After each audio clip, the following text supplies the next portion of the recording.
Next, I have a chartered accountant, a CA, Dr. Aman Chugh, who has addressed over 1 million industry professionals and financial advisors across 78 countries, including India, and is a reputed name in the domain of financial markets, portfolio management, and derivatives.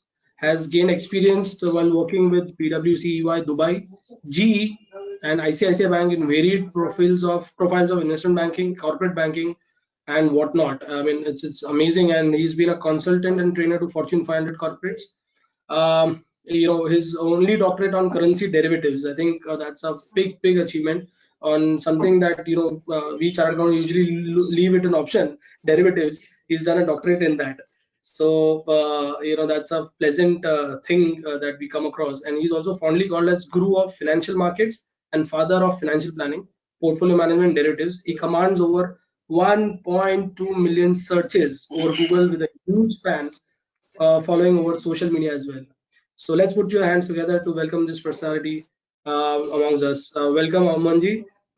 Proud to have you as a chartered accountant amongst us, and someone who's done a doctorate. It's interesting. And now, friends, the highlight of our panel today. One of the more popular faces that we always see and we always look up to and we always hear him. And today we have him as a moderator of this panel, this brilliant panel that has been set up today by Lalit Bhatt, Jayesh Vai together. Yatinji Muta. Yatin Muta, I mean, of course, he doesn't need an introduction. He's a familiar face. He's a face every day we look at. He's experienced in business journalism for over a decade. He's currently with Network 18 at CNBC Awaz as associate editor. He's a postgraduate from NMIMS and has worked with Times of India Group and Bloomberg Quint in the past. Welcome, Yatinji, and really it's a privilege to have you with us. Thank you for all of you, all the panel. I request all of you to please join hands and welcome all the panel today with us. And look forward to a power-packed session, just like always with Yatinji and all these brilliant minds that we have today. Over to you. Let me acknowledge one thing that was आज यहाँ panel में तो 3 एक्के हैं, अमित भाई हैं, आलोक है, and Mr. Aman Chugh is also there. Let me begin by asking Mr. Aman Chugh. Aman ji, हमने ये देखा है कि ओवरऑल बेसिस पे काफी सारी चीजें मैनेजमेंट को एक कॉल लेनी पड़ रही है, क्योंकि जब पैंडेमिक हुआ सब लोग पैरालाइज हो गए थे, कंपनीज डिसीजन मेकिंग नहीं कर रही थी, कंसल्टेंट्स के पास भी एक लिमिटेड स्कोप था प्लानिंग करने का, लेकिन आफ्टर दिस नॉर्मलाइजेशन और एक 3-4 महीने का अच्छा फेज पास हो गया है, क्योंकि आप इतने बड़े स्पेशलिस्ट हैं, आप एमएनसी के साथ काम कर चुके हैं, आपने इन्वेस्टमेंट बैंकिंग किया है, आपने बैंकिंग किया है इंडिया में, आप काफी सारी फ्रंटलाइन कंपनीज को कंसल्ट भी करते हैं, तो एक कॉमन क्वेश्चन क्या आ रहा है आपको इंडस्ट्री से और क्या टाइप का सोल्यूशन आप सजेस्ट कर रहे हैं, क्योंकि ये जो करंट सिचुएशन है काफी चैलेंजिंग है, तो मैक्रो साइड से जो आपको ट्रेंड दिख रहा है उसके बारे में हमको बताइए, और आपके पास जो यूजुअली कंसल्टेंसी लेने के लिए जब लोग आते हैं तो क्या एक कॉमन सवाल आता है सब लोग के जहन में?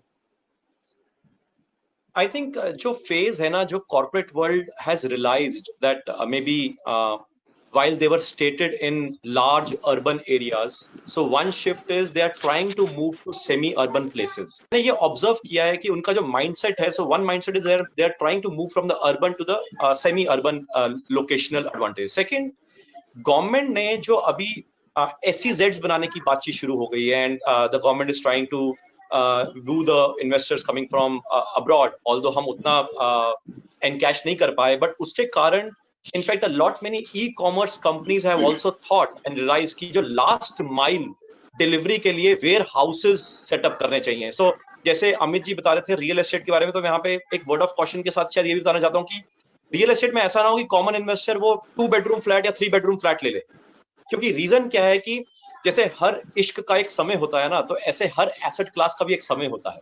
तो और हर एसेट क्लास में भी विद इन एसेट क्लास का इन्वेस्टमेंट में भी समय होता है. जैसे कि कभी रियल एस्टेट चलता था, कभी गोल्ड चला, कभी इक्विटी चली. अब विद इन इक्विटी में भी हमेशा टेक महिंद्रा नहीं चलेगा, हमेशा टीसीएस नहीं चलेगा, जैसे नरेश भाई ने भी पहले जिक्र किया. सिमिलरली रियल एस्टेट में भी पहले 2 बेडरूम चलता था, फिर वो 3 बेडरूम चला, फिर वो स्टूडियो अपार्टमेंट चले. तो यानी कि सेकंड जो शिफ्ट आ रहा है, द वेयर हाउसेस साइड पे एक शिफ्ट आ रहा है. तीसरा, a lot many corporates they want to raise money by issuing bonds, क्योंकि अब उनको लग रहा है यार चीपर इंटरेस्ट रेट्स हैं, आज नहीं चौका मारा तो फिर कब मारेंगे, तो अब वो बॉन्ड्स इशू करना चाहते हैं। मगर अब बॉन्ड्स में चैलेंज क्या है, आरबीआई ने रेपो रेट कट करे, डेफिनेटली समझ आता है कि रेट कट करे, मगर रेपो रेट कट तो अल्टीमेटली उसके कारण बॉन्ड यील्ड के ऊपर ज्यादा इंपैक्ट नहीं आया। So while repo rate cut 5.2 से ऑलमोस्ट 4 ले आए, मगर जो बॉन्ड यील्ड है वो ऑलमोस्ट 6.3 से 6 के करीब आया, वो वापस 6.3 इनफैक्ट पीछे आ भी गया था। अब यहाँ पे कॉर्पोरेट ये चाहता है कि कहीं ना कहीं अगर बॉन्ड मार्केट को हिंदुस्तान की गवर्नमेंट एंड प्लस आरबीआई साथ में कुछ स्ट्रक्चरल रिफॉर्म्स ले आए तो वो एक धमाका हो सकता है।